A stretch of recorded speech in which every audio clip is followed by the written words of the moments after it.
A day to remember for the rest of your lives. There's a great promise for all of you. The Pro Football Hall of Fame and Extreme Networks present the Heart of a Hall of Famer program. With nearly 100 Hall of Famers participating, we have reached 48 states around this country, sharing the message that football is more than a game and can teach Americans how to huddle up during a time when we need to be united. It's time for America to take a real deep dive. Not at no one else, but at yourself individually. If you want to change America, don't brush your teeth with your head down. Look at who you are and be the example. Be the example. An opportunity to meet and learn from one of the greatest football players of all time. But more than that, the chance to see that their Hall of Fame life wasn't given to them. Single-parent homes, drug-infested neighborhoods, and poverty. I grew up in a neighborhood that was considered one of the worst in America, and the household I grew up in was one of the worst in that neighborhood. By the time I was 20 years old, I knew at least 30 friends or family members who had lost their lives. Football became like a second parent to me. It taught me the things that my father wasn't there to teach me, and that my mother, as a struggling, single-parent woman, just didn't know to teach me. But they learn how to live a life of character before pursuing their football careers. Today, you will learn you can do the same that they once did. Making good decisions can lead to a prosperous life both on and off the field. Your game for life has already begun. It's your decision whether or not you want to be a successful student, son, daughter, brother, or sister. Every one of you can have a Hall of Fame life, whether or not you play football. You can be as great as you want to be. The Hall of Fame is all about integrity, character, and excellence. You have the opportunity to represent yourself that way. You determine your character. Welcome to a once-in-a-lifetime program, the Heart of a Hall of Famer.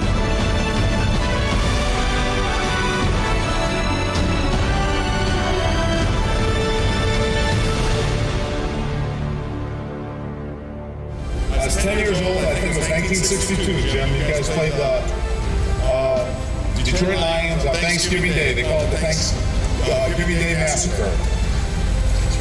I went with my dad and my four brothers to that game. And I don't know if you guys remember this, but you guys got the bad seats. Me and Dad got to sit on the 50. I held Dad's hand. I said, Dad, someday I'm going to play in this game. He didn't doubt me for a minute. He said, when you do, I'm going to be there. 1978, time passed. My father had a heart attack like maybe 3 or 4 weeks before that game. Long story short, we played the game. OJ got 273 yards. Jim Ringo told me I'd never seen you play a game that hard. I played it because I said my dad's not going to be there. I walk out of the locker room, there he is. I go, Dad, what are you doing here, man? You shouldn't even be here. You're crazy? He said, don't you remember 1962? I'm not going to miss this for the world. And that's a true story.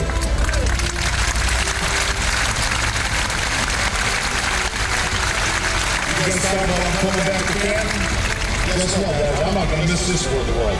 You are my heroes, and I'm glad to be here. Thank you very much. All right, and with that, I'd like to welcome everybody to another edition of the Pro Football Hall of Fame's Heart of a Hall of Famer series, powered by Extreme Networks. My name is Jake Ray, and I'm coming here to you guys today live from the Pro Football Hall of Fame in Canton, Ohio, where I am the Youth and Education Manager. Today, we're going to talk to one of the greatest to ever step on the gridiron, one of the 326 Hall of Famers, and you guys are going to get a chance to hear from him. But before we do, just to talk to you a little bit about what the Hall of Fame is. Our mission at the Pro Football Hall of Fame is to honor the heroes of the game, to preserve its history, to promote its values, and to celebrate excellence everywhere. Those values we promote are those of commitment, integrity, courage, respect, and excellence, all of which I'm sure Joe, Mr. DeLamielleure, will touch on today. Before we turn things over to him, just a few thank yous I'd like to send out. First off, I'd like to thank our great partners at Extreme Networks. You know, without them, this program, it doesn't take place. They do a lot of great things for us here at the Pro Football Hall of Fame, and they do a lot of great things for schools all across the country and all over the world. So we would like to thank them. Secondly, I'd like to thank our teachers and administrators today for allowing us to come into your classroom. I'm sure after a great Thanksgiving break for everybody, I'm sure everybody's happy to be back in school on this wonderful Monday morning. But we want to thank you for allowing us to come into your classroom today. And then lastly, I'd like to thank our students. You know, without you guys today, this program, it doesn't take place. You guys are the ones that have the questions today. You're the ones that drive the program. So we're looking forward to see where this program goes. I'm excited. I hope everybody out there is excited as well. So without further ado, I'd like to turn things over to our gold jacket, Mr. Joe DeLamielleure, for some opening remarks. Joe, how you doing? I'm doing good, and thank you for that introduction. I really wasn't that good. So, but I'm glad I'm here. My daughter teaches at this school, Mrs. Coyne, and I'm going to be speaking to the 7th grade basketball, girls and boys basketball team. So looking forward to it. Awesome. All right. Well, I'll kind of kick things off here. I talked about those values: commitment, integrity, courage, respect, and excellence. Out of those 5 values, is there's one of those that stand out as either kind of more important or the most important, or do all 5 kind of play a similar role? I think they're all important. And when you look at anything, commitment is pretty easy. If you're on a team, you got to commit to the team. When you have something else to do and you got practice, show up for practice, correct? Same thing with homework. You got homework to do, don't put it off, do it. So then you do the best you can. Integrity is just being honest. And then, don't cheat. Because if you cheat on a test or something, you're just cheating yourself. You're not getting ahead by cheating and not studying or playing basketball. If you don't run the number of laps coach told you to, you're only cheating yourself. Then courage it's not really hard to play, is it? It doesn't take any courage for you guys to play a sport. I don't think it does. I always courage for football. I was never afraid. I just loved to play. So when I always saw courage, I always had kind of in my mind, like, it doesn't take much courage to have fun, because that's what we do when we play sports and go to school. Then respect, I think that's maybe the most important one of all. Well, you respect your teachers, your parents, your brothers, your sisters, and you respect anybody you see in the street. Doesn't matter who it is. You take care of them, because everybody's got issues, but you can do one thing. My mother always said, you can be nice to everybody, so you can have respect for everybody. And then being nice is having respect. And the other one is excellence. You try to do the best you can. Just, whatever it is, you give it 100%. I don't even know about that either. When you say 100%, how do you know what 40% is or 50%?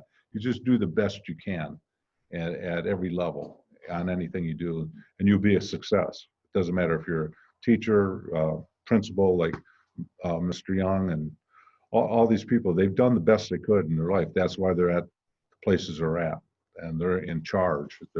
People look up to them. So it's pretty simple, but it's also pretty hard. It's one of those things where you gotta think about it, and then you do it. And when it becomes a habit, if you start doing this stuff all the time, it's a way of life. You don't even think of cheating. You don't think of not giving respect to somebody. It's just a way of life, and that's what you got to do. All right. I think for our first question from students there, we're going to start with the students right there in front of you at Pleasant Knoll Middle School. So if there any student has a question there, go ahead and take it from them. Yeah. What was your hardest challenge? My hardest challenge was actually to go to college, because I'm the 9th of 10 children. My dad went to 3rd grade and my mother went to 8th grade. I didn't even go to kindergarten. My dad said it was overrated. He said, you don't need that stuff. He said, you can color at home. He said, my dad owned a bar. It's still there in Detroit, Michigan. And 10 kids, my mother and my father, no one drank, no one in our whole family, and never have to this day. But my dad used to tell me, Joey, you got this bar. I was filling up salt and pepper shakers instead of going to 1st grade or in kindergarten. So the mustard and ketchup for the bar, because the bar was open at 7 in the morning.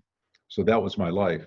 But then when I went to 1st grade, I saw this little girl. She lived around the block from me, this girl. Oh, she's pretty cute. So I walked, go to school. I hated school, couldn't stand 1st grade. And because I hadn't gone to kindergarten, I didn't even know my ABCs yet. But that girl was real smart. I ended up marrying that girl. It's been 48 years. So she must have liked me, but because I'm not a real good looking guy. But I remember walking to school in first grade. This is a true story. A, B, C, D, E, F. Come on. Give me the next letter. I didn't even know my ABCs. But I learned. I went to school and I had older brothers and sisters, and they kept telling me, you got to study. You can't end up not going to college. You have to go to college. So then through the years, I got better and better by playing sports with older kids, my brothers and sisters. And with time I got to high school, I got a football scholarship. And then my brothers would say all the time, there's no way you're not studying. They get my grades before I would. And I graduated in 4 years right on time from Michigan State. But it was through help of my family. Yeah. Say that again. When did you start playing football? When did I start? I started playing actually organized football when I was in 5th grade, but I played football since I was 5 or 6, whenever I could walk, because I had 4 older brothers, and they never let me on their team, ever. It didn't matter what. So we played up. Then while I was playing against them, they beat the heck out of me. They taught me how to be tough. Like, no helmets. We didn't have anything. They forearm you in the face. You just get up and play, you little wuss. But that's how I learned to play football. So when I played against Mean Joe Green and those guys, I got hit a lot harder in the sand lot right next to our house because those guys had no mercy. And it was just how I learned to play, and I loved it. I loved playing. I watched them play, and I wanted to be like them. All right, I think we're going to send it out to one of our other schools here. We're going to send it to New York, to Fred W. Hill School. We got Mr. Broughton's class there. So whenever your students are ready there, go ahead and step up to the microphone and ask your question here for Mr. DeLamielleure.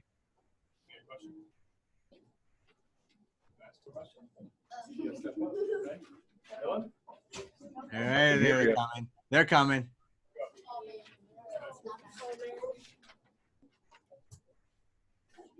Define the Hall of Fame values. Define them? I just did them. I can't remember that long. But anyhow, the values, it's pretty simple. Do the right thing. I mean, there's all, you can use commitment, courage, respect, excellence.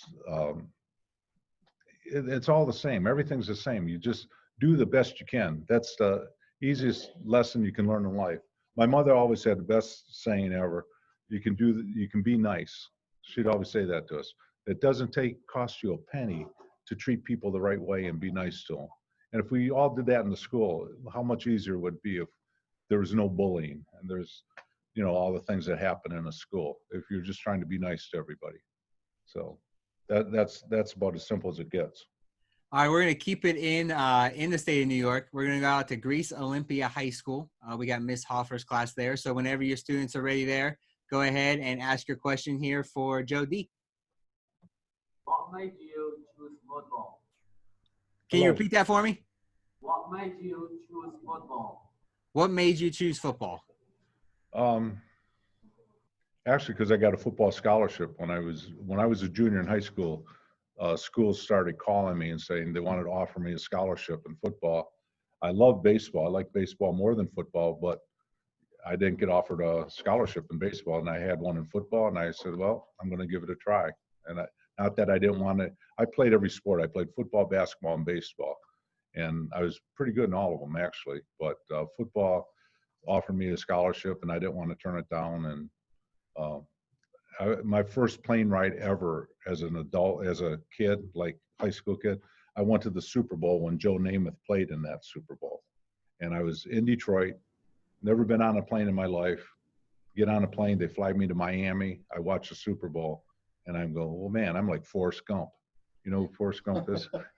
Older people laugh. I'm like living my dream as a high school kid, and I got recruited all over the country, Michigan, Michigan State, and Notre Dame, all those schools. So I knew if I was going to go anywhere in school, I'd have to play football, and that's why I went to Michigan State. So we probably have some athletes, I'm sure we do, across our audience today, and even watching us here on Facebook Live. You talked about playing multiple sports in high school. Was there a benefit to you? Did one sport make you better in the other? Like, did basketball benefit you on the football field, the baseball diamond, or vice versa? How did you feel playing multiple sports helped you become a Hall of Famer like you are today? Well, I have grandchildren and children. I have 6 kids and 12 grandkids. I always tell them, play everything you can do, including dance and play an instrument. Try everything you can. You don't have to. I don't like how they're taking sports now.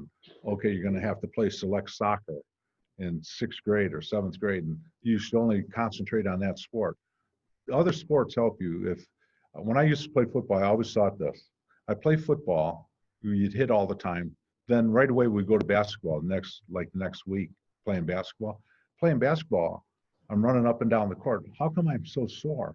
I'm sore. I should be sore from football, but basketball, I'm sore because you're using different muscles. Then I played baseball. I'm just standing there out in the outfield, but I'm running to first base and doing all these different movements. And it made me realize even back then, play all sports because you don't know what you're going to enjoy. And also, I wish I could play an instrument. I'm the biggest klutz. Like, here's how I clap. Like, my wife goes, "Don't clap. Geez, you look like an idiot." But I'm like the jerk. I have no rhythm, but I can jump rope and can do all those other things. So I always thought to myself, I always told my children, play everything you can and enjoy it. And I make a big thing about football too. They say, you work so hard in football. Oh, you are a hard worker. I go, no, I was not a hard worker. I was a hard player. They don't say, let's go work football. They say, let's go play football, right? You're not going to go work basketball, right, girls? I got girls basketball team here. You go play basketball because it's fun. What your parents do are real jobs. Principal of a high school, teacher in high school, policeman, fireman. Those are real jobs. Those are work. We got to play. So I always look at it like that. All right, we're going to send it now up to Minnesota to LPA High School. Got pretty much the entire student body here watching us today. So go ahead. Whoever's got a question there at LPA, step up to the camera and the microphone there, and then ask your question here from Joe D. What character qualities do you believe it takes to be successful in all areas of life? All areas of life, I think the number one thing is respect. Because once you respect somebody, you respect them for what they did, what they earned. And if they didn't do anything to earn your respect, then you don't respect them. I mean, that it's pretty simple. But I do think respect, if you respect everybody, you start out in a good way. All right, we're going to go back out now to Fred W. Hill School and Mr. Broughton's class there. So go ahead. Whoever is going to ask that next question, step up to the microphone and the camera there and ask your question. It's like they're looking for somebody. All right, here we go. What character qualities do you believe it takes to be a Hall of Fame player? So flipping it to on the field, what character qualities do you think you need to have on the field to become a Hall of Fame player? Oh, first of all, there's two things that I put before everything else, before talent. First of all, you need a really good coach, and you need God to bless you that you don't get injured in football. Because you have to play a long time to get in the Hall of Fame. And if you're injured, it's really difficult to make. And it's also, I've seen the best players with some really bad coaches, and they just didn't learn the techniques that they needed to learn. So when God, I always thought this, when God allowed me to get in the Hall of Fame, he blessed me with, first of all, a good family, great coaches. I mean, really great coaches. Jim Ringo coached me as a Hall of Famer. He coached 4 Hall of Famers.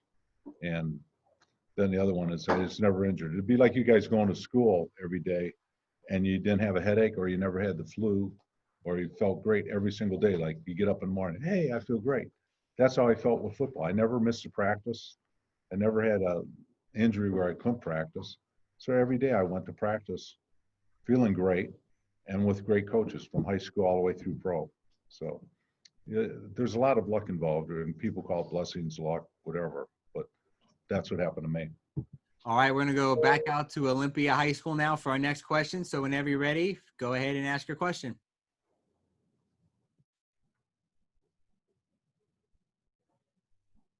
All right, our folks there at Olympia, do you have a question here for Joe?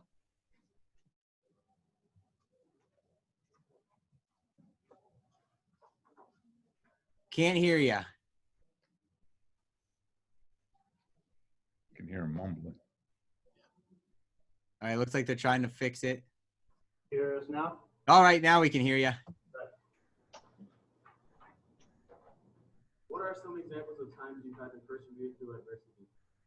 Persevering through adversity. Can you remember some specific times where you've had to, persevere through some adversity? Yeah, when I got drafted by the Buffalo Bills, the first thing they do is I was their number one pick, the 26th pick in 1973. And the first thing they do is they take you and you get a physical. So I'm like, oh man, I'm so excited. I'm Buffalo Bills number one pick. I go take my physical. Whoops, you flunked your physical. You got a heart. I had a heart.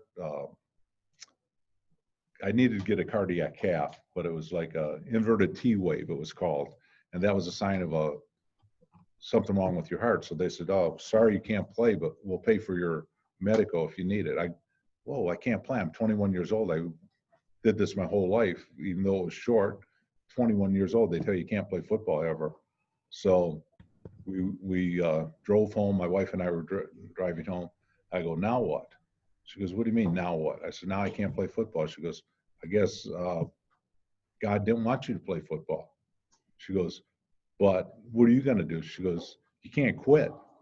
You'll probably be a coach or something. You're going to be a teacher. You'll do something good. So I go back home. I think I can't play. Mr. Wilson, who owns the Buffalo Bills, he sends me to the Cleveland Clinic to get checked out just to make sure everything. I go to the doctor, and doctor looked at me. He goes, feels my heart, takes my blood pressure, my pulse, all that. He said, you got to get on a bike and ride this bike, and they hooked me all up. He said, there's nothing wrong with you. I go, what? They made a mistake. You can play, kid. So I go, whoa, you got to be kidding. So I drive back to Buffalo. I should have held out. If I was current today, I would have held out and wanted more money because now I'm a free agent. But I just wanted to play so bad. Me and my wife drove right to Buffalo. Hey, I can play. I signed right there on the spot. But I was told I couldn't play before I ever even got a Buffalo Bills uniform. So that was tough. That was a challenge in my life that, a lot of people really wouldn't know what to do. But thank God I had a wife who said, take it easy. Don't worry about it. Career turned out pretty good. You got one of those gold jacket on right Yeah. now. So it all worked for the best. So we're going to send it back now up to Minnesota to LPA High School for our next question. So go ahead and have the next student come up to the camera and the microphone there, and we'll ask our next question. Child, what events in your life do you believe helped shape you into the man you are today? So what events shaped? Yeah. Well, first of all, I think being born in the family I was born in, I always thought that if you had the more kids you had, the better outlook on life you have. So I'm the ninth of 10. So I really, I always just thank God for my brothers and sisters because we had a lot of fun. My parents didn't have so much fun, but we had a blast. But I think that's a huge part of your upbringing. Everybody's got different stories. I know a lot of people say, hey, I didn't have a mother. I grew up like this. I grew up like that. Especially athletes, they overcome a lot. I did not have to overcome anything in my family. I went to a great school, had great coaches. My brothers were my idols. They said, who's your idol in football? I go, my brother Tom. Oh, no, Dave. No, it might be Bud. All of them. That was my idol. That's what I did. I just followed my family, and my mother was strict. I went to Catholic school, and there was no messing around in our family. Like, we had a lot of fun, but when it came to school, my mother would always say to us, if that nun is on you, those sisters, you better beat that phone call home, kid, because it's going to be twice as bad if you don't tell us what you did in school to get in trouble. So we never got in trouble because nobody wanted to test my mother and father out. But anyhow, I think just being brought up in a great family, that was the best thing happened to me. And now I got, like I said, 6 kids and 12 grandkids, and always a lot of people around me. So it's been great. So a lot of people know, obviously, for your Hall of Fame career with the Buffalo Bills and the Cleveland Browns, but a lot of people might not know that, in 1992, you put the shoulder pads back on and you went to play in the Arena Football League, making you and Kurt Warner the only 2 Hall of Famers to play in the Arena League, where our president and CEO, Mr. David Baker, used to once be the commissioner. kind of what was behind the decision, to go back and play? Is there anything you learned from your time spent in the Arena League? Yeah, a lot, because I went back. I was coaching at a school in Charlotte, Providence Day, and the arena team came to Charlotte and they said, "Hey, we're going to have an arena football team. They play inside these arenas, and we're going to have one in Charlotte, and we're going to be called the Charlotte Rage." And I was coaching at Providence Day, and they came, started practicing. And the coach was Babe Pirelli. He actually played in the NFL and everything. He said, "Hey, you're better than all the players you're coaching. You want to play?" I was 42. I needed the money because some guy scammed me. That's a different story. But we had all these kids in the house and we were scrambling.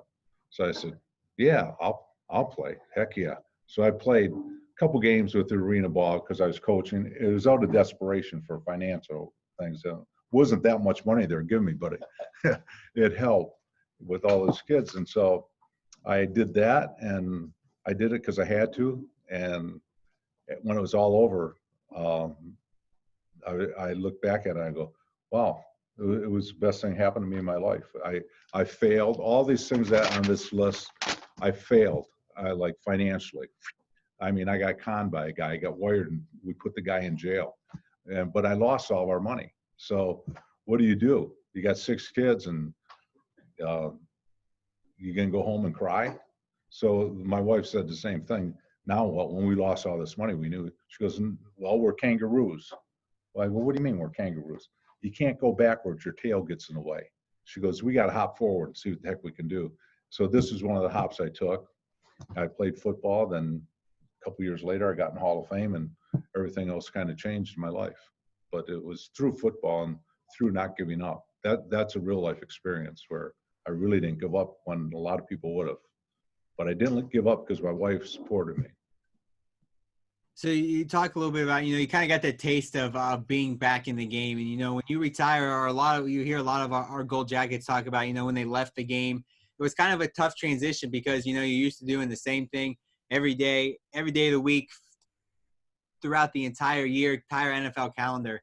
Was the transition for you out of the game hard? And what would kind of be the one thing you miss about being on an NFL team?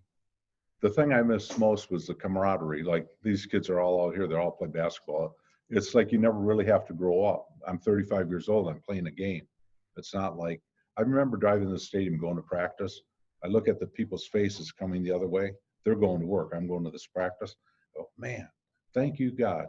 I'm going to practice. I'm not going to work. So it was such a great feeling to be able to play as long as I played. And it's not like a real job. And we didn't even get paid anything near what these guys get paid today.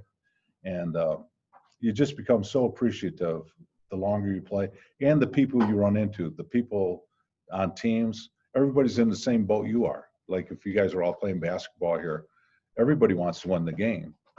Could you imagine doing that till you're 35 years old, playing on a team where girls too, you're 35 years old and you're worried about, are you going to win a game?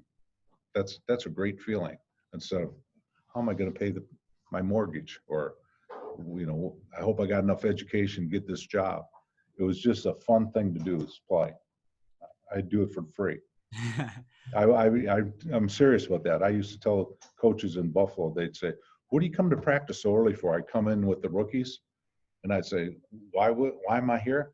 To discourage my competition, because I knew there was somebody behind me wanted my job, and I wanted to be there. I was like 32, 33 years old going in with the rookies and saying, "Oh, man, I love this." They hated it because they're all beat up and sore. I pretend like I wasn't. It was just a mind game. Say, I got to outthink these guys because they're bigger and stronger than me. So use technique. All right, we're going to go back to those students right there in front of you at Pleasant Knoll for our next question. Yeah. Who was the best player you played against? Best player I played against is probably Joe Green, that you people would know, the kids would know. Joe Green or Merlin Olsen, who was Father Murphy, if you ever watched On the Prairie, whatever it was. Those were the 2 toughest guys I played against. But there was also 2 guys that were really, really great players, as good as those guys, but they didn't make the Hall of Fame. One is a guy named Mike Reed. He played at Penn State. Then he played for the Cincinnati Bengals. He writes a song for country western people, and he plays the piano. He's like a concert pianist. And then the other one was a sculptor. His name was Mike Barnes. He played at Miami, and he played like 13 years. I played right against these guys, but I was kind of embarrassed to tell everybody, who's the two toughest guys you played against? Well, one's a concert pianist, and the other one's an artist. They go, what, in the NFL? But that's the truth. Those Joe Green and Merlin were great, but those two guys were great too, and they had different qualities. One, to be able to a concert pianist and write songs, can you imagine that? And he could beat the heck out of you. So, but that's just the way it is. Different players. All right, we're going to send it back now to New York to Fred W. Hill School for our next question. So go ahead and walk up to the microphone and the camera there and ask your question for Joe. What was your worst hit? Your worst hit. Did you have a worst? Is there a play that sticks out in your mind that, you know, when you think about your career, you always remember that one play? Yeah, we were playing Oakland in a playoff game, and it was like 35 below with the wind chill in Cleveland, obviously. And we were through a screen pass. Everybody know the screen pass is here? The offensive guards run out, and we're going to block for the guy behind us, which was Mike Pruitt. So I'm looking for someone to hit. Well, out of nowhere, this guy, Matt Millen, he does games, he hit me. The ball carrier went by. He ran into me. He blocked me the best year. I go, what the heck are you doing? Why'd you hit me like that? I don't know. I said, the ball's down there, you idiot. I'm supposed to block you. You blocked me. But that was the hardest hit I ever had. Unexpected from a defensive guy. But other things, I had a lot of hard hits when I was a kid playing baseball and stuff too. Anybody? Well, I don't know if I get into it. There's a game called Pickle. Anybody play Pickle here? Go back to back. Well, my brothers were older, so they would be playing the bases. I'd be running back and forth, and they're firing the ball. I'm trying to be safe here. They're throwing at my head, hit me in the back. Oh, my oldest sister said, "You stupid idiot! Those guys are trying to hit you." I look, oh my God, they're mean. Those guys are mean. So that's how I grew up, and we always had experiences like that. All right, we're going to send it out to Olympia High School now, Miss Hoffer's class. So go ahead and whenever you're ready, ask your question here for Joe D. How important do you feel possibility is on off the field? How important do you feel accountability is, Joe, on and off the field? One of the most important things you do. You got to be accountable, and you got to be counted on. If you had a family, I'm good. I'm easy because I have a lot of kids, so I really know what accountability is and trying to tell the truth. It's hard. It's really terrible when you have a kid who's like a storyteller who doesn't tell the truth. There's one in every family, and man, you just go, come on, please tell me the truth. I know the truth. I don't want to spank you for lying, but sometimes they give you that. It's accountability is just being able to tell the truth, because kids have a hard time with that nowadays. And the other thing that drives me crazy about children now is when I drive by bus stops. When you drove by a bus stop or walked by a bus stop when we were kids, everybody was playing. They were talking to each other. They're playing. Now they're this.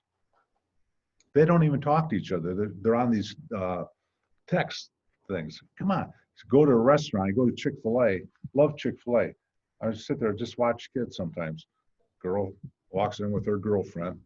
They sit down, they get their food at the table. They don't even talk to each other. They're there. After about 15 minutes, they close their thing up, throw their food away, and walk home. Like, what are you guys doing? You hang out with each other? No, we text each other. They might be texting each other across the table. I don't know, but who knows? That's All right, how old I am. We're going to send it out now up to Minnesota to LPA High School for our next question. So whenever you're ready, go ahead and step up to the camera and the microphone there and ask your question. How do you feel the leadership roles on the football field and in the business world are similar? I think there's a carryover, but I always thought the best leaders in football, me personally, were the guys who weren't doing all the talking, they're doing the playing. The guys who talked all the time. I get a kick out of these. Like, I watch football now. It's supposed to be a team game. These guys catch a touchdown, they do a cartwheel, throw the ball up in the stands and point to Jesus. Oh my God, you just scored a touchdown, kid. You're only part of 11 people. You're one of them. So I kind of I have a sense of humor about it, but I think it's not about you. A lot of these teams that play sports now, they think, hey, it's all about them. They dunk a basketball. They do, ugh, oh, you dunked the basketball. Great. go play some defense now. But, that's just the way it is. Social media has gone berserk. I mean, it's all about them, and it's all about, I want to say one thing. How many people here have heard Colin Kaepernick, the quarterback? Everybody, all the students, you all heard of Kaepernick, right? In the NFL, if that kid could play, he would be on the field. I don't care what anybody says. There's so many teams that need a quarterback. If he could go out there and throw the ball, he could be good. He's making an excuse. They don't like him because of this. They don't go out there and prove yourself, bud. Then you have a workout where you invite all these schools to come and watch you work out, and you change your workout because it's about a team. It's always about a team, and there's more to it than having ability just to throw a ball. You got to be able to fit into the system like you guys are doing here in schools. But so, we talked a little bit about, being a Gold Jacket. We haven't talked about, coming back to Canton and all the cool things you get to do with that. But, we kind of want to wrap into a ball, what it means to be a Hall of Famer. And, when you're enshrined to the Hall of Fame, you get three iconic pieces. You get the bronze bust that goes on display in Canton, Ohio. You get the Hager Gold Jacket that you're wearing there. Plus, you get the K Jewelers Ring of Excellence that every Hall of Famer gets when they're enshrined. So what we're going to do now is I'm going to send it to my coworker here at the Hall of Fame, Nathan Martin, who is the Youth and Education Coordinator. He's at a place that probably looks really familiar to you. He's going to talk a little bit about what it means, to get that gold jacket and to be a Hall of Famer. So, Nathan, you there? Yeah, Jake, can you hear me? Yes, we can. Awesome. And I want to welcome everybody here to the Pro Football Hall of Fame Gallery in Canton, Ohio. And as you can see, I'm surrounded by bronze busts. One of these hopefully looks pretty familiar to you guys today, but we want to put in perspective how special it really is to have one of these bronze busts. And to do that, I'm going to give you guys some numbers, some stats. So over the course of professional football, there have been over 300 million people that have played the game at any level, Pop Warner, Pee Wee, high school, and only 5 million of those people have played the game collegiately. And of those 5 million that got to play in college, only 29,000 have played, coached, administered the game professionally. And if we take it one step further, of the 29,000 that have played the game and had a role in the game professionally, only 326 are lucky enough to have one of these bronze busts like Mr. Joe DeLamielleure. Joe DeLamielleure was an All-American and 3-time All-Big Ten performer at Michigan State. Joe D, as he was known, was selected in the first round of the 1973 NFL Draft by the Buffalo Bills. Joe D went on to become the most honored lineman of the Bills' respective front wall that was known as the Electric Company. 8 times during his career, he was selected first or second team All-Pro. 7 times he was named first or second team All-AFC, and 6 times he was named to the Pro Bowl. In 1975, the NFL Players Association named him Offensive Lineman of the Year. Extremely durable and dependable, Joe played in 185 consecutive games during his 13 years playing with the Bills and the Cleveland Browns. A starter from the first game of his rookie season, DeLamielleure played and started in every game for 8 seasons in Buffalo before being traded to Cleveland in 1980. During 5 years in Cleveland, he played in every game and only had 3 non-starts. DeLamielleure, who was named to the NFL's 1970s All-Decade Team, finished his career in 1985 with a final season back where it had all started, in Buffalo. As you guys can see, Joe DeLamielleure had a career well-deserving of a bust here in Canton. Jake, back to you. Thanks, Nathan. Thanks for that. So, you talked about all those great career accomplishments. Is there one moment that stands out to you since you've been enshrined into the Hall of Fame, Joe, that might be, the coolest moment that you've been a part of, or an opportunity that you've got to go to since you've been a Gold Jacket? Yeah, the first one was that bust that you guys saw. I had a guy who I played with in Buffalo. He made my bust. He was the only one who had busts. The other guy who makes them all is Blair Bush or something. Blair like that. Buswell. Yeah, he makes them all except for this one because I played with this guy in Buffalo. So I was on a computer like this. I don't know anything about a computer. And he was showing me my bus as it was being made. And then he had like the final say so. Oh, is this it? I go, yeah, that's the bus I want. Put it up there. My wife walks by. She goes, what's that? I said, that's the bus that they're going to put in Hall of Fame. She goes, my God, it doesn't even look like you. What are you doing?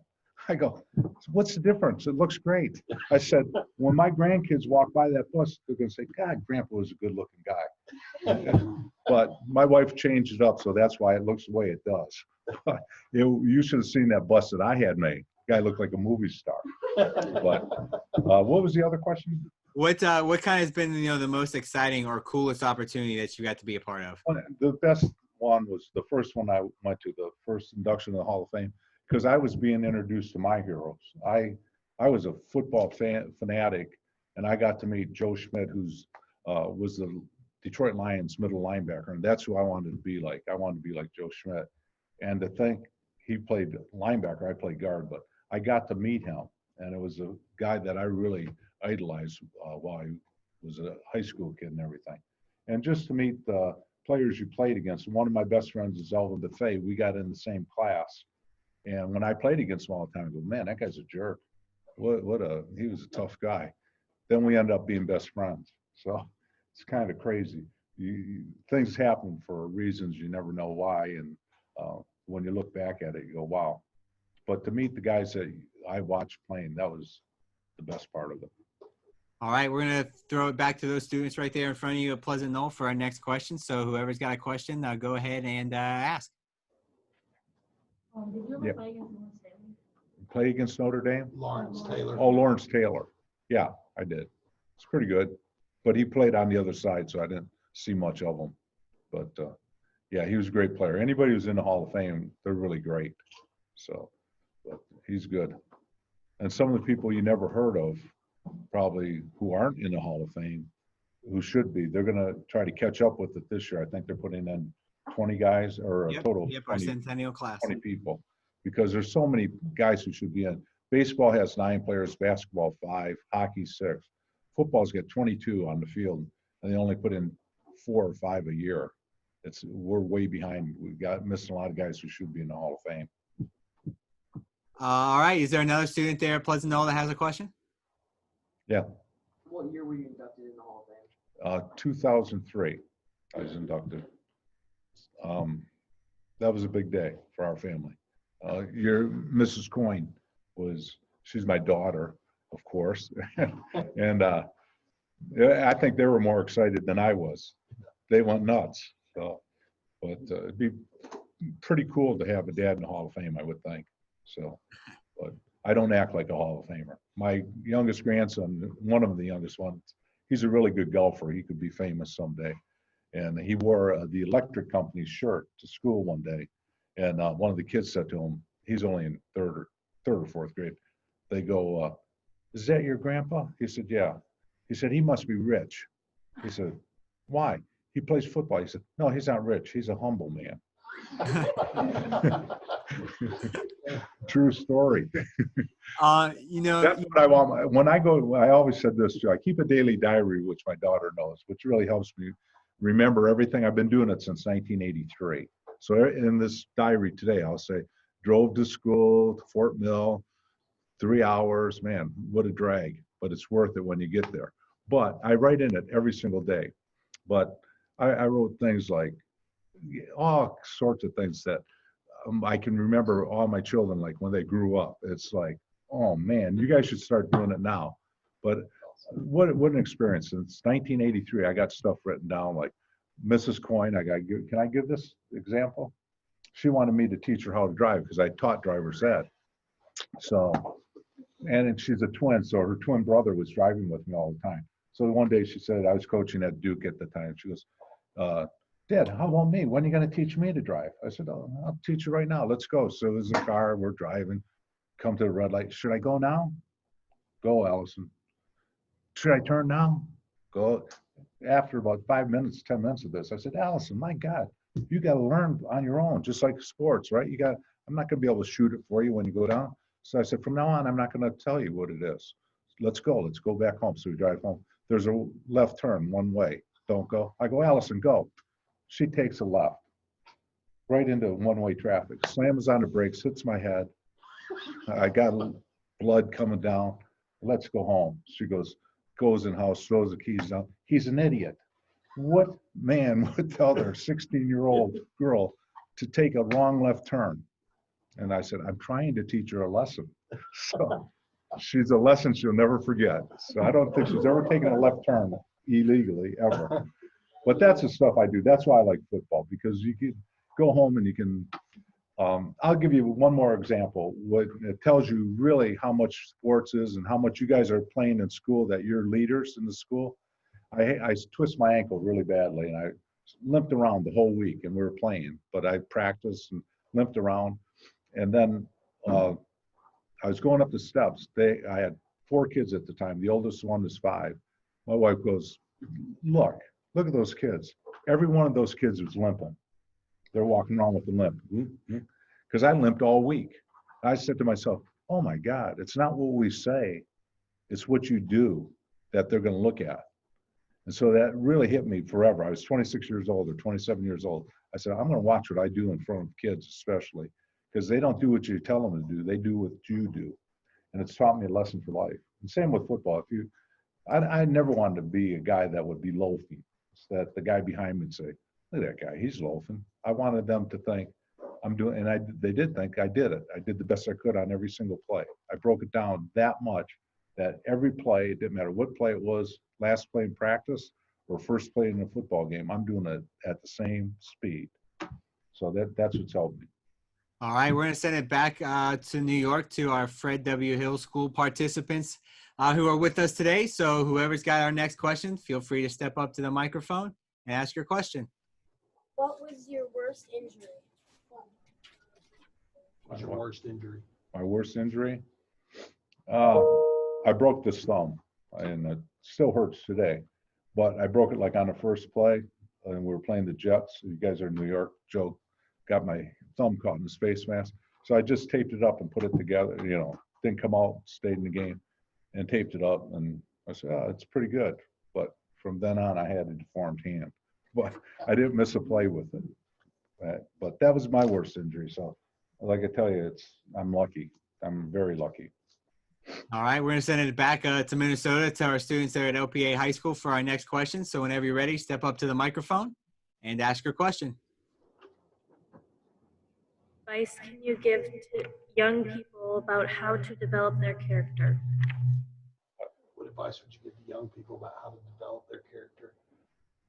First of all, if you're lucky enough to have great parents, listen to your parents.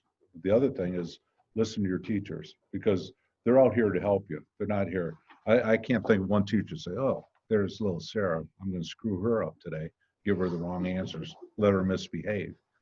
Those people who are in charge, 99% of them are looking to help you. And it's the most important thing you can do is listen to adults. All right. Next question, we'll go right back to those students there at Pleasant Knoll. Yeah. All right, who do you think the best lineman in the league is right now? Best offensive lineman in the league? Right now. Right now, I think it's a kid who's number 56 on the Colts, and I'm trying to think of his last name. He's a left guard. Quentin Nelson? Yeah. Quentin Nelson. He's from Notre Dame, and that's really difficult for me to say since I went to Michigan State, that I think that guy's really that great. But he's really a great player. And he plays the same position as I do, or did. So. All right, we're going to go back up to Fred Hill School for our next question. So whenever you're ready, have a student step up and ask a question. As a child, what events in your life do you believe helped shape you into the man you are today? I didn't hear the question. Were there any specific events you had growing up or as a youth that kind of shaped you into the person that you are today? There was a lot of events, but the event was like I said before, it's not what you do, or it's not what you say, it's what you do. My dad got up every morning and went to work at 5:30 in the morning to open this business that we had, and he'd come home at 2:30 at night with taking cat naps in between, and he raised 10 kids. So my example was my parents, my dad, and my mother. She was, I don't know how she did it. We had one bathroom, no lock, no washer, no dryer, and just nothing. I mean, it was a one bathroom with no lock with 10 kids. That's pretty weird. Didn't even have a shower. We had a tub. So that's what made me play sports, because my mother was saying once you got to be like 3rd or 4th grade, you boys are starting to stink. You better go over to school and start taking showers. Join a team. So that's how we all started playing sports. But when I look back and we go visit our house, my brothers lived in it until a couple of years ago. I bring people over, they go, how do all these kids live in here? We happily, our parents couldn't find us half the time, but we had so much fun growing up. It was pretty amazing. All right, we're gonna go back up to Minnesota to our students there at LPA for our next question. So whenever you're ready, have a student step up there to the microphone and ask your next question.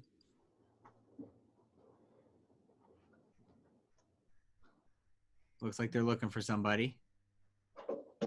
Here comes one. I have a question. What did you do for Thanksgiving? Good question. Yeah, what were your Turkey Day plans this year? My Turkey Day was usually we go with our family and come down here, come to Fort Mill or go somewhere with my kids. But my wife just had knee surgery. She had a total knee replacement on November 11th. So I'm her caregiver. So I got to take care of her. And let me tell you something, guys. That's harder than any football game I ever played in. I'm running all around like a little old lady.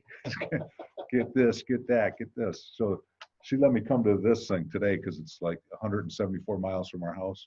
I said, can I go? And she goes, yes, you can go, but be back quickly. So, but that my Thanksgiving was spent waiting on her, which is pretty good.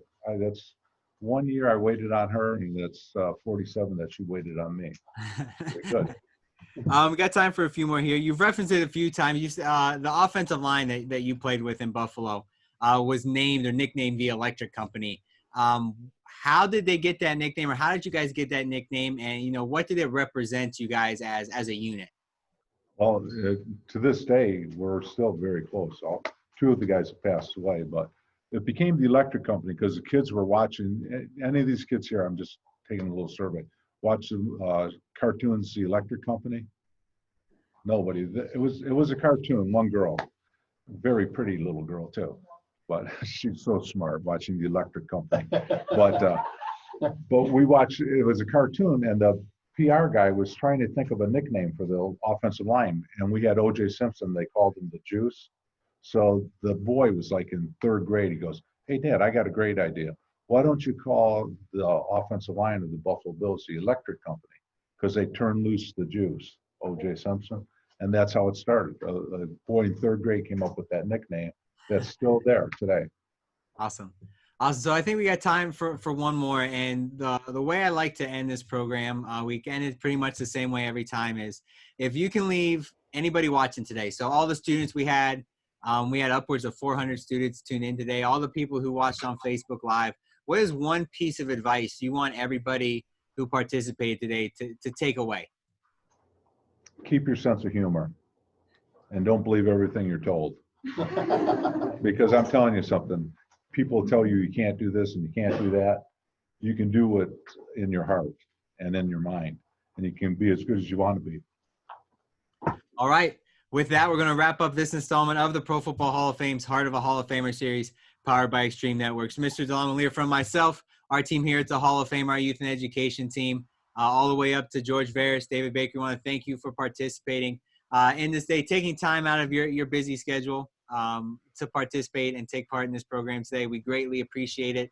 And thank you for everything you've done for us here at the Hall of Fame, as well as the game of football. I like to say, the game of football wouldn't be the same without your influence. It wouldn't be the same it is today. The players wouldn't have the ability to do what they do without our Gold Jackets influence. So thank you for all you've done for the game as a whole and for us here at the Hall of Fame. So with that being said, let's give one last round of applause for our Gold Jacket Hall of Famer, Mr. Joe DeLamielleure.